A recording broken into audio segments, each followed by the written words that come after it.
frumoase, cum nu și 2, 3. Bună ziua!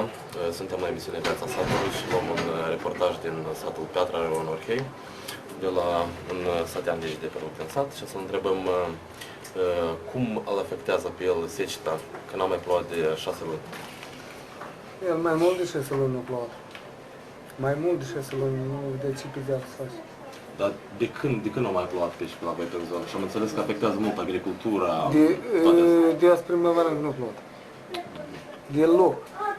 Deloc, e că păpșoare trebuie să usuc, tot e uscat. Și cum credeți, prețurile la toamnă se vor majora, vor crește la toate produsele, chiar și alimentare și nu numai agricole? Dar asta nu depinde de noi, nu depinde nimic. Eu mă gândesc ca să ridici prețurile cu mult. Cu mult să ridici prețurile, dacă nu e mic. Care e ocupația dumneavoastră în sat? Adică ce vă ocupați? Eu am de lucru în oraș. Lucrez ca paznic. În paza de stat. De stat, în baza de stat? Da. Nu, paza particulară. Dar tot prețurile, cum sunt prețurile la pâine, la una, la alta, nu ne convine.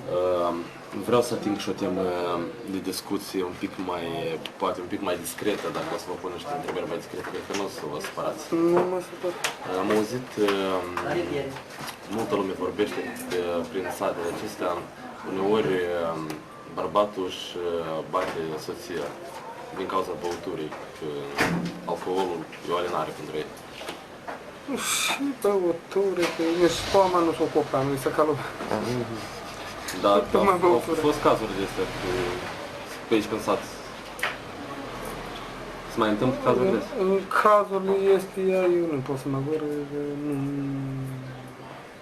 nu că într-așa mod că să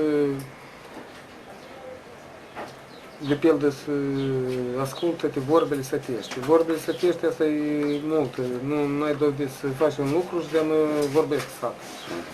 Nu.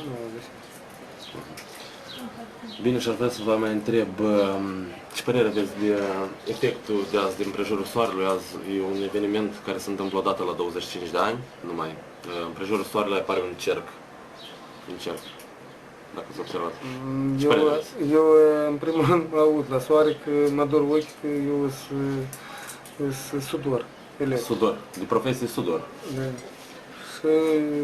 Și electric. Și nu aud la soare. Și electric, și sudor și paznic. Tot și mă ajunge cap, tot fac. Și dar care e hobby-ul dumneavoastră? Care e ocupația dumneavoastră preferată care vă place așa mai din suflet să faceți? La mine muzică. Muzica? Puteți să ne cântați ceva? Numai decât. Hai, vă rog chiar. Anume.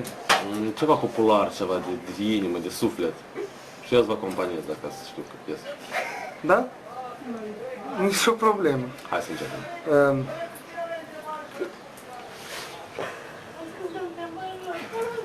Trece timpul ca nebunul și mă trec și eu. Am lăsat mai iertitână și-i tare greu. De mă lăsă de pahar.